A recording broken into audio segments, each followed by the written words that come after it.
So you want to explore the Yakuza.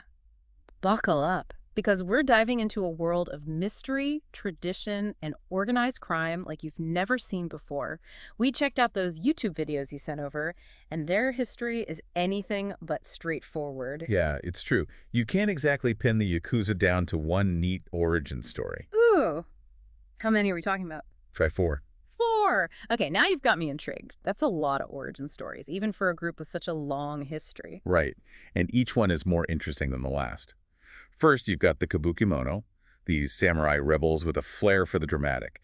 Picture extravagant clothes, even wilder names, and a real knack for challenging authority. Sounds like my kind of rebels. Then there's the Makiako. They were more like Japan's Robin Hoods, protectors of the everyday people. Okay, I'm already seeing how this is more complicated than your average crime syndicate. And we're just getting started. Don't forget the Bakudo, the gamblers. They're actually the ones who gave the Yakuza their name. It comes from a losing hand in a card game. And finally, you've got the Takiya, these traveling merchants with a super strict hierarchy. Wow, so we're talking about four very distinct groups, each with their own unique identity. Trying to untangle those threads to find the one true origin story of the Yakuza sounds like a challenge. It almost feels like their mysterious beginnings are part of what makes them so captivating. Which of these origin stories resonates the most with you? You know, it's funny, the Yakuza often romanticize the Makiako image, the whole protector of the people thing. I can see why they'd like that one. But if we're being honest, their history likely intertwines with all four of these groups in some way. It really speaks to their ability to adapt and evolve over time.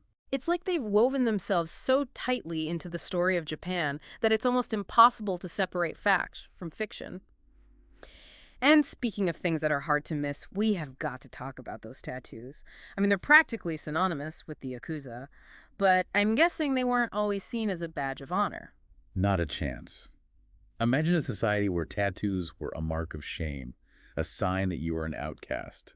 That's the world the Yakuza came from. It's kind of hard to imagine that now with how closely associated they are with these incredibly intricate designs. Exactly. But instead of shying away, they took something that was meant to push them to the fringes of society and completely flip the script. Talk about a power move. Taking something associated with shame and turning it into your signature look. Absolutely.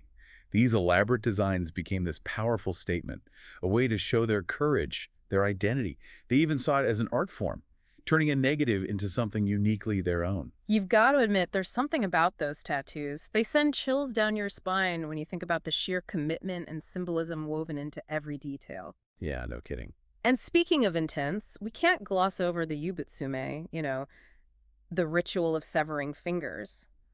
It's a pretty hardcore symbol of atonement and loyalty, and I'll be honest, it's a bit tough to stomach from a modern perspective. It's definitely intense, even when you consider the historical context.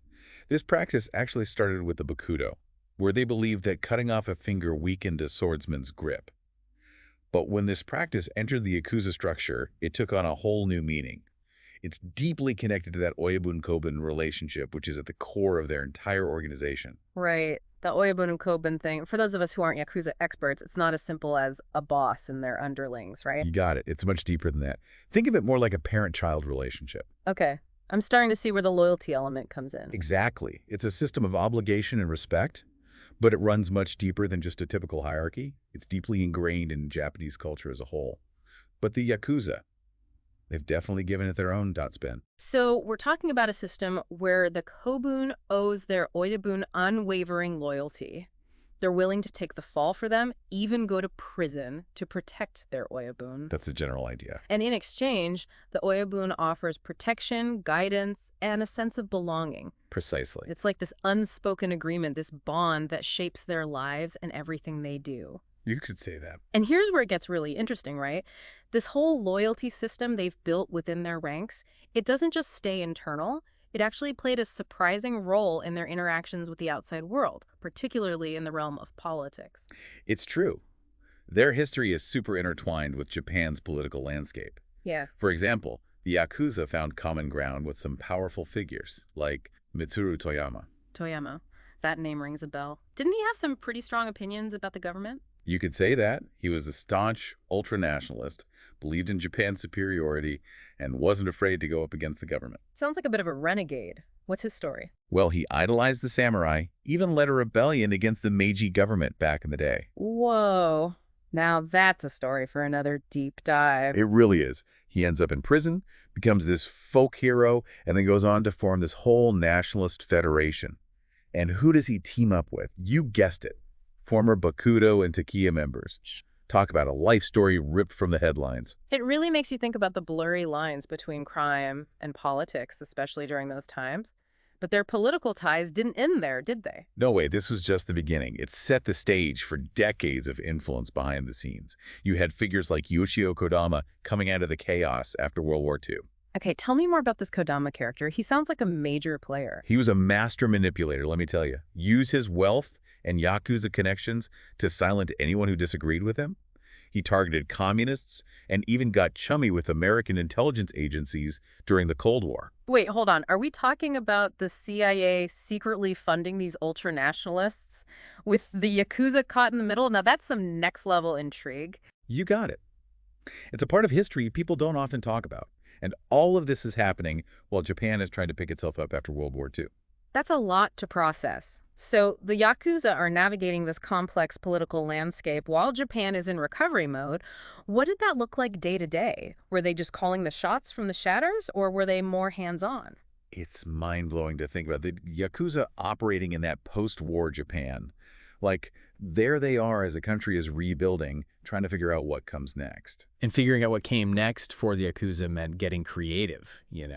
They dove right into those black markets. They provided goods, services, whatever you needed, things that were hard to come by in those early post-war days. It sounds like they were filling a void, although I guess in a way that really blurred the lines between like necessity and criminal activity. Blurred lines is right. They were masters of that. So what happened as Japan started to move past those immediate post-war years? Did they just pack up the black markets and go legit?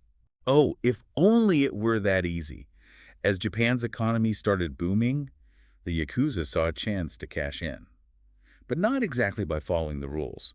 Think real estate schemes, stock market manipulation, that kind of thing. Wow. So they were diversifying, getting a Right. little more refined in their approach. Exactly. They were becoming more sophisticated. It's like they always had their finger on the pulse, always ready to capitalize on whatever was happening in Japan's economy, good or bad. But even the biggest bubbles have to burst eventually. And burst, it did. Yeah. The 90s were rough on Japan.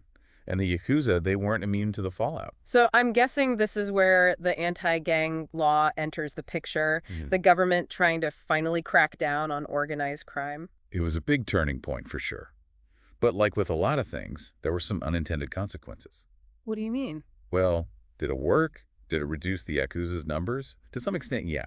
But it also forced them underground, made them sneakier in how they did business. It's like that whole thing you try to squeeze a balloon in one spot, the air just goes somewhere else. Yeah, that's a good way to put it. So where did it go? Where did all that pressure go? What did this new underground Yakuza look like?